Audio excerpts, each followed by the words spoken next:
Hi guys, good afternoon almost. Yes, in case anybody's asked, it's too late for coffee, so it's my pop day. I just wanted to show you a little something. Just in case anybody's wondering, yes, it's done. It's short, it's layered, it's different, but it feels better.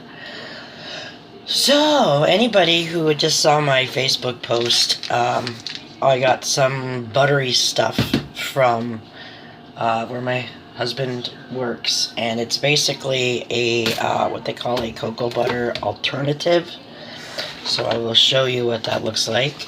That would be this. It's basically, it would have been probably garbage because it was overflow spillage when they were cleaning out the vat, so it was scraped out and spilled out and whatever. But it's really funny because I noticed that you can see, I could only explain it to you guys as a similar as cocoa butter. This stuff, by the way, was very expensive when I bought it. This is what cocoa butter looks like for anybody who hasn't seen it. It's very hard, but it still melts on the skin, but it takes a bit. It's also got a higher melting point than like your cocoa butter or the shea or anything like that. So what I wanted to show you, off my hands, was the cocoa butter equivalent that I got. And from my understanding is it's made from, I believe it's palm and shea, but it's the fat. So there's a lot of stearic acid in this, and you can tell if you look at it, you can see like the little dots. Anybody who makes soap knows that you get those little white specks if you don't melt your oils down quite good enough. But anyways, this is, I'll just show you a little piece of it here. It's got a way higher melting point, and it's got a way longer shelf life, which is amazing for bath products. But my biggest thing was, what does it feel like? It's perfectly edible. I mean, it doesn't taste like anything. This is what they use in chocolate. So, I mean, that's how you get that nice melt in your mouth. I mean, there's no flavor to it yet. There's nothing to it. But that's how you get that nice melt in your mouth. Kind of a waxy, chocolatey, yummy feel. So anyways, oh, actually, that's very, very melty, nicey. So anyways, this is it. And I thought, well, what does it feel like? So obviously it has a higher melting point, which I thought, by the way, is a bonus in the summer, because anybody who knows when you make like scrubs, or not scrubs, well, yeah, scrubs too, but mostly like whipped body butters, solid lotion bars, that type of thing, they tend to melt in the warmer months. So this, the fact that it's got a higher melting point, like you could see if that was cocoa butter, it would be like melting on contact, almost like shea. Shea melts faster. This, you got to really rub it in, okay? And I'm rubbing and I still have like a chunk. So it does have a higher melting point, but I do have to tell you, the way this stuff feels on your skin is absolutely amazing. I mean, I can't wait to use it. And it's not greasy. Like, you might see a little bit of a, you can see a bit of a sheen, right? But we're gonna like rub it in. My son's gonna get a nice, really nice beard balm from this.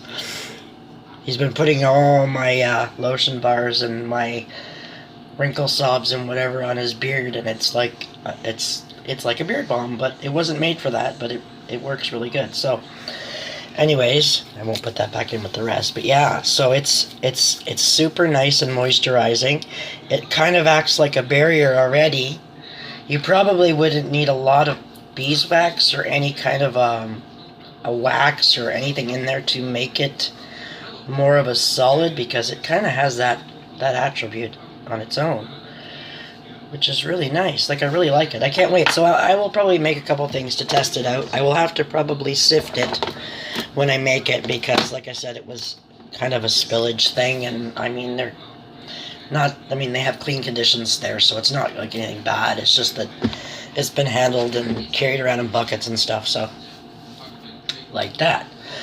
Another thing I just found, I was going through my cupboards, and this is quite funny, because I had a recipe a while back. I made, when I was farting around making my bubble bars and my wands and my scoops, the original recipe, they molded, they're really cute, but after a little while they got soft.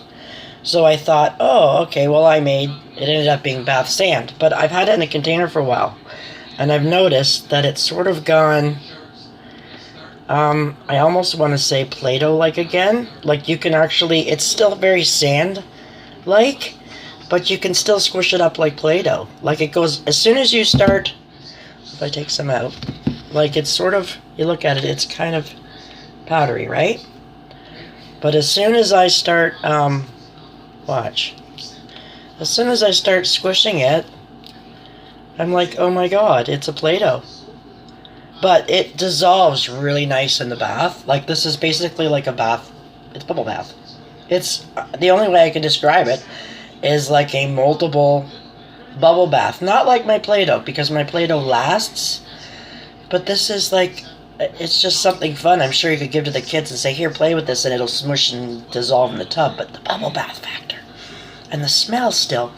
Like, it didn't go bad, I guess is what I'm saying. So, you know, I was kind of sad because the product I made originally didn't work, and obviously you guys have known I since come up with the wand recipe and the Play-Doh recipe, and I have a bubble bar recipe. But this was like from the first muckabout, and it's the coolest thing. Like, I wish maybe I can make something to show you bubbles. Give me 1 second, should I? Yeah, maybe we'll do this. Let's just see. That's if it still bubbles. I guess we'll find out.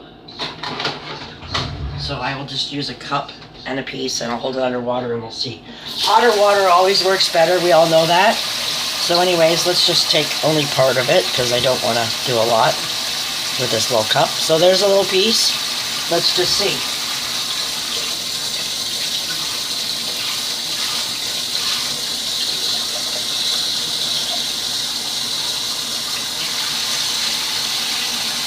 I don't know if it's going to bubble very much still.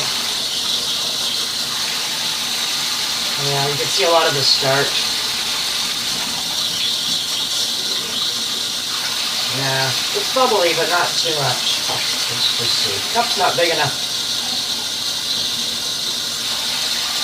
So, oh yeah, spill it everywhere.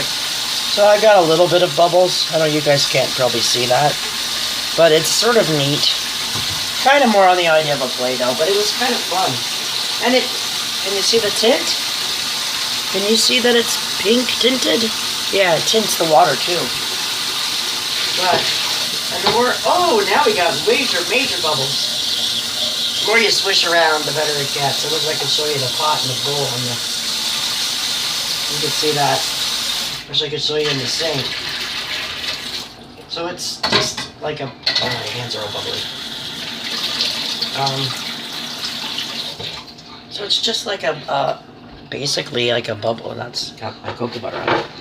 It's basically just like a bubble Play-Doh, but it's not. If you understand that, it's not a waste, anyways. Put it that way. So just guys, remember, if you make something and you think you've screwed it up, try it with something else. Like, it's pretty cool. You can make something else. So I have a little jar of squishy stuff for the bath. Probably never get used because my son doesn't like baths, as in my youngest one. But cocoa butter. Yeah, has anybody ever used this? I'd love to hear your info on the cocoa butter, or on the cocoa butter. Something else I was going to show you, and I can't remember now. Oh well, it'll come to me later. Anyways, guys, I'm going to go. This was a very short video, and I will talk to you later.